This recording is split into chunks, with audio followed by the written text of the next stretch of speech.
Labas rytas, gerbiami kolegos. Good morning, dear colleagues, distinguished guests of the Seime sitting. I would like to welcome everyone here this morning, which is a little earlier than usual. Let us now begin the sitting of the Seimas of the Republic of Lithuania of the 9th of May 2024.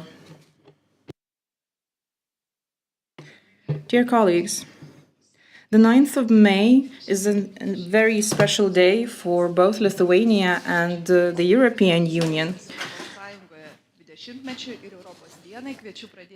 Let us begin the commemoration of the 20th anniversary of Lithuania's membership of the European Union and Europe Day with the Lithuanian national anthem and the anthem of the European Union by Karoliniškės Music School.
prašau užimti. Thank you. Please be seated.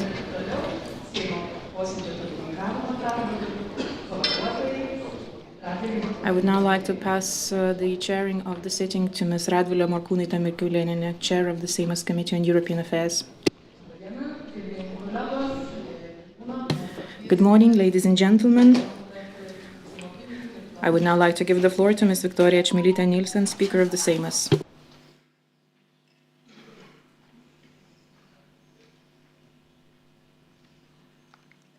Garbus posėdžio svečiai, kolegos parlamentarai.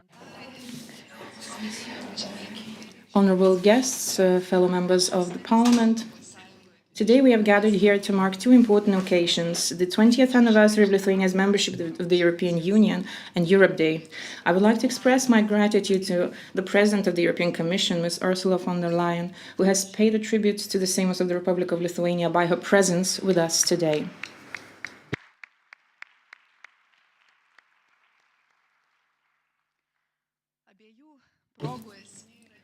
The essence of both occasions is joyful. However, the festive mood is obscured every day, has been so for more than 2 years, by the news of Ukraine that has been devastated by the war. A European country that is an integral part of European culture and civilization. These tragic events make us rethink the meaning, the benefits of European integration, and the long way it has taken. Today's Europe Day was born on the ruins of World War II. Russia's war against Ukraine has also paradoxically accelerated Ukraine's EU integration processes.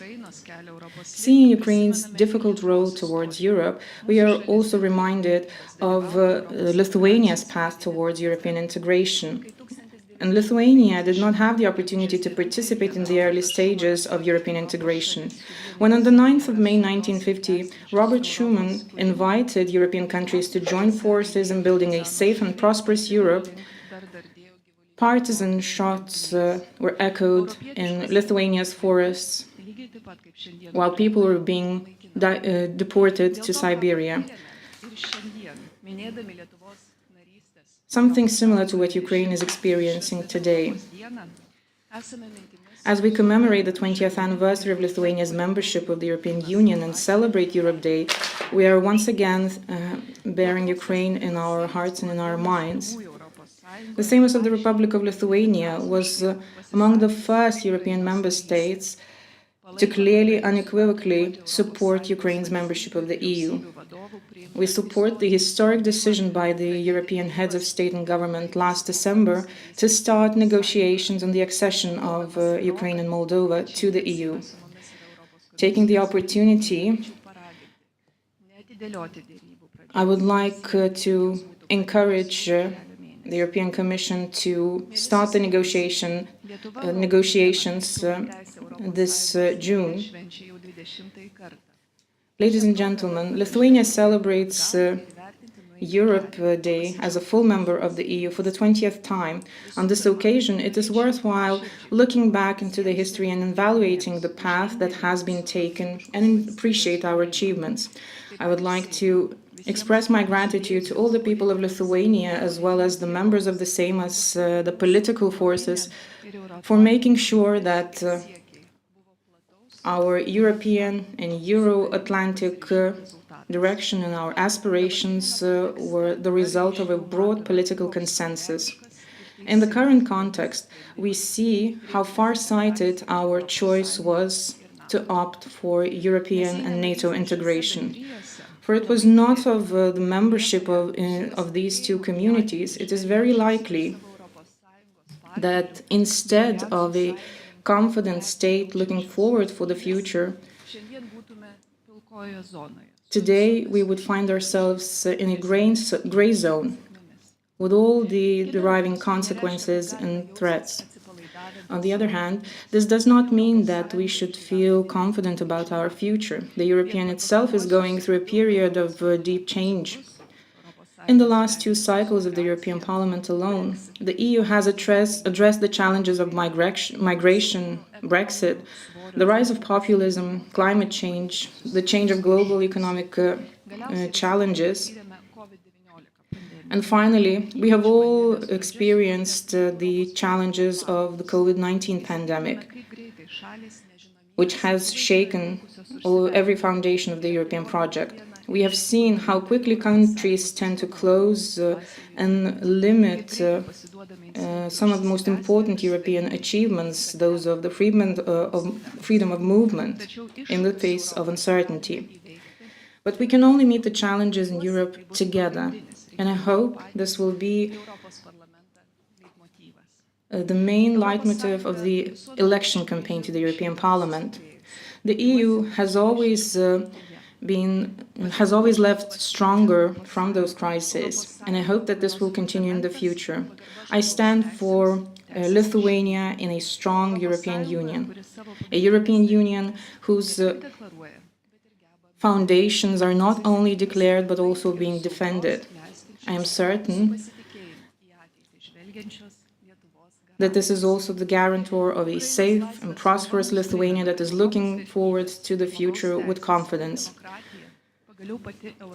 I am certain that the fight for the fundamental values will not remain for granted, and that we will defend Europe. Today, more than ever, Europe needs strong, progressive, and pro-European voices. I invite you all to be such a voice. Congratulations on the anniversary of Lithuania's membership of the European Union. Congratulations on Europe Day, and for Ukraine that is part of Europe. Thank you, Madam Speaker. Viktorija Čmilytė-Nielsen, Speaker of the Seime, will continue chairing the sitting.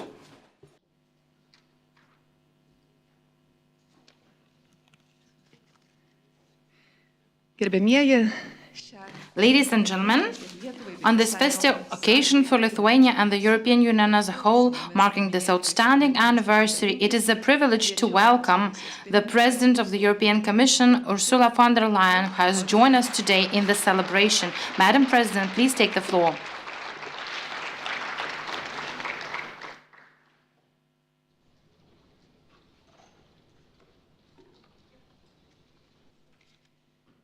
Madam Speaker, Madam Prime Minister, honorable members of the Seime and the European Parliament, dear people of Lithuania, it is such an honor to celebrate this very special day with you here in the House of Lithuanian Democracy.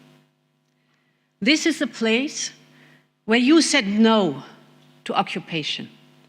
This is the place where you re-established your independence. It is from here that you led your nation back to the center of Europe and Euro-Atlantic security. It is a house of wisdom and vision. And this is also the place where the people of Lithuania stood up and stood united for freedom. It was the night of January 13th, 1991. Soviet tanks and troops were advancing across Vilnius, ready to storm this building and stamp out your democracy. But over 50,000 people gathered here from all across Lithuania. They stood shoulder to shoulder, singing and chanting and praying through the night until the morning. Their only weapon was their love for freedom. And they held back the most fearsome army on earth. These are the people of Lithuania. This is the spirit of Lithuania, fearless and free.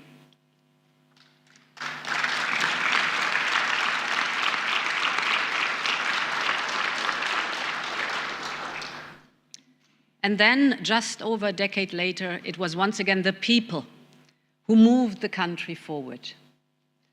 Over 90% of Lithuanians voted in favor of joining the European Union.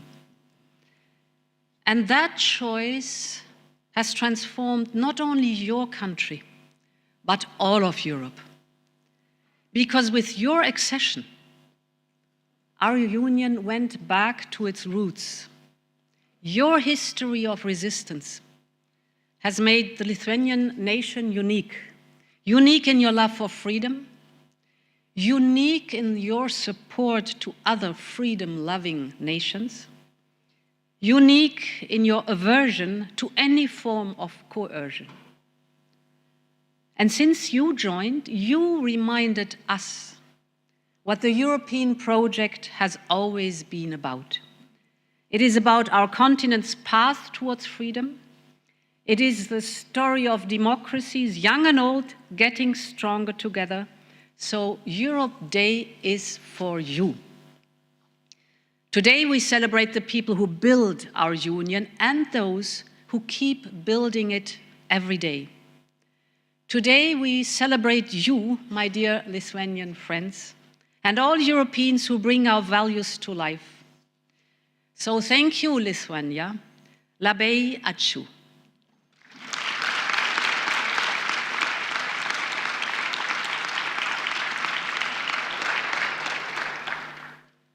Your country has always been at the center of European history. You always nurtured close ties not only with your immediate neighbors, but with Scandinavia, Central Europe, and further away to the Black Sea. The Iron Curtain had made all of this impossible. But now, Lithuania reclaimed its rightful place in Europe. And it has been a homecoming. Because even if you are on the geographical frontier of our union, you are at the heart of Europe's life. You have become a strong player in Brussels and a strong partner for all other capitals. You are movers and shakers in European politics. And your 20 years in our union are a great success story.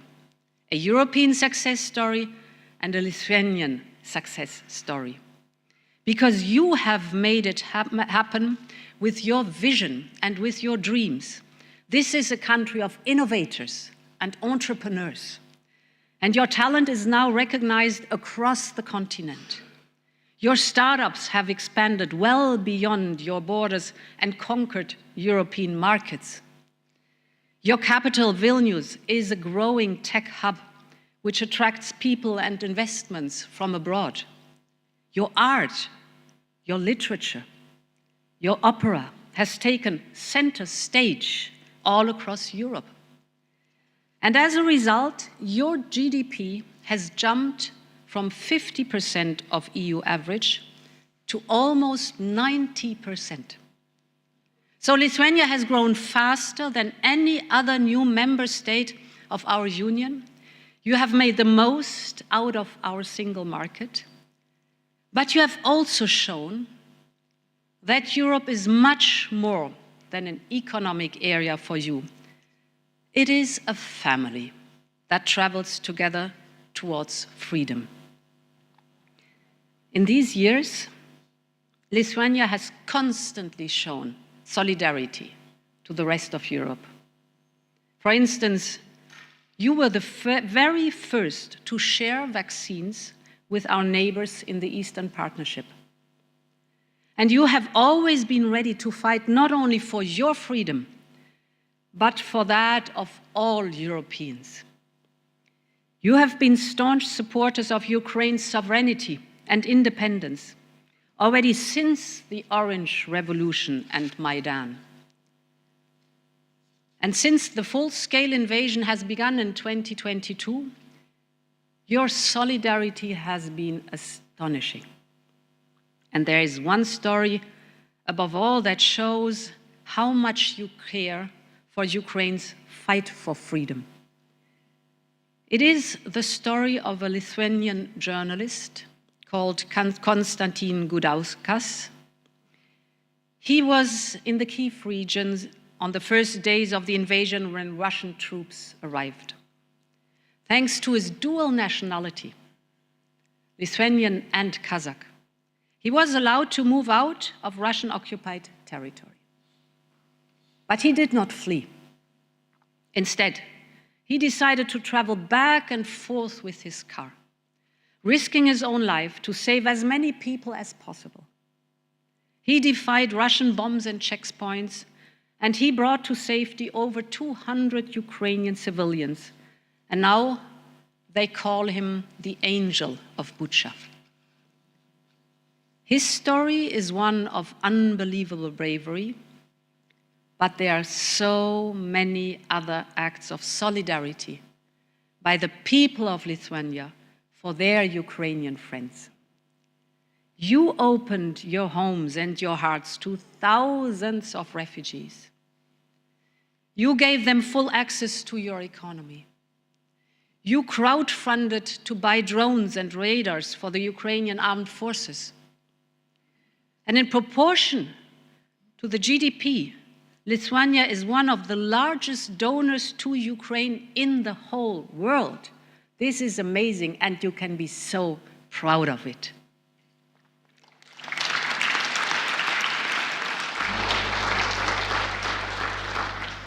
So I want to tell you that you are leading Europe by the power of your example. And today, you are a true inspiration for all Europeans. Honorable members, for many years, Lithuania warned Europe about the dangers of Russia. After 2014, you told us that Putin would simply not stop. Europe should have listened. It took us too long to wake up to the threat of Putin's Russia. But today our union stands firmly at your side for freedom and against aggression.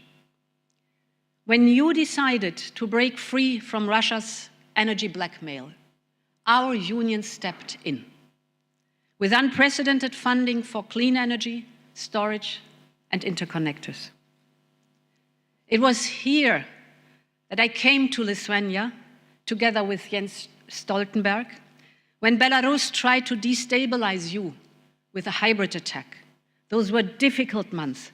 Lukashenko tried to divide us, but Europe stood united, and together we tackled this crisis. And now we are joining forces again to defend and to boost our defense industry with legislation here in the Seime that resonates with our European defense industrial strategy. Because your defense is Europe's defense. Your freedom is Europe's freedom.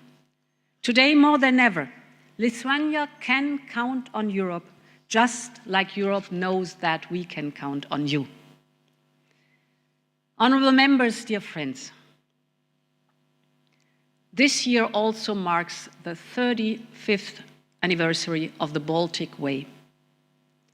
That is how your path towards independence began, with a human chain spanning for almost 700 kilometers across the 3 Baltic states. It was a powerful symbol of unity in your desire for freedom.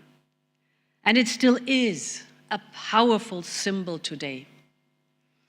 Our continent's path towards freedom will continue until all the people of Europe are masters of their own destiny, until our union is finally complete. So happy Europe's Day to you. Long live Lithuania and long live Europe. Thank you very much. Thank you. Thank you.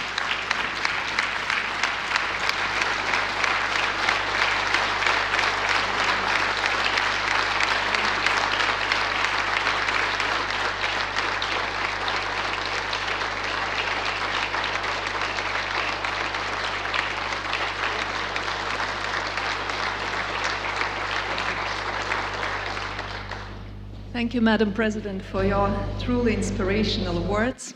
Dėkoju už jūsų pasisakymą. Thank you for your speech, Madam President. Ladies and gentlemen, along with Lithuania, 9 other countries joined the European Union in 2004. Each of them had its own expectation and its own challenges. It was the biggest enlargement of the European Union to date, not only expanding the European Union geographically, increasing the number of its inhabitants and its cultural diversity, but also marking the unification of Western and Eastern Europe. This extremely difficult, large-scale process of negotiations and accession to the EU was supervised by Mr. Romano Prodi, the President of the European Commission at that time. Let us watch Mr. Prodi's video address. My friends of the Lithuanian Parliament, I'm so happy to be with you after 20 years in which we have been together, It was a great day 20 years ago, the 1st of May in Dublin, when we were also happy, Somebody can say that nothing has been totally well done. We have problems, but the new Europe is a great success from the economic point of view, a great convergence. The agreement among people much stronger and deeper than we thought. Clearly, there are always some problems. Some country has a different view of Europe, but this is democracy, and this is what we wanted to do. Better economic life, stronger achievements in democracy and in relation among people. That's what we achieved. And clearly there are also problems, because preserving the role of unanimity in the European decision, we are losing power in the world. We are strengthening our unity, but losing our role. United States and China, they are squeezing us, and even in the terrible aggression in Ukraine, we couldn't propose a process of settlement and peace. There were Turkish proposals or other initiatives, but clearly we must absolutely, and with the process of unanimity, decision taken. Unanimity is paralyzing things, and we have to do as we have done with the euro. We were 12 countries, now we are 20, and in spite of the bad management of the economic crisis, euro is making progress and it is helping us. But if we have not common foreign policy, common defense policy, and we have not some sort of fiscal harmonization, we are not the unit that we have to be. We cannot send our strength to people. So this must be our goal, our aim, to go jointly in the same feeling of happiness that we had the 1st of May of 20 years ago, but with the idea that if we don't make progress, we go back. And so, please, Europe cannot be built on compromise. Europe can be built only in common destiny and common action. Thank you so much for the invitation. Happy to be with you.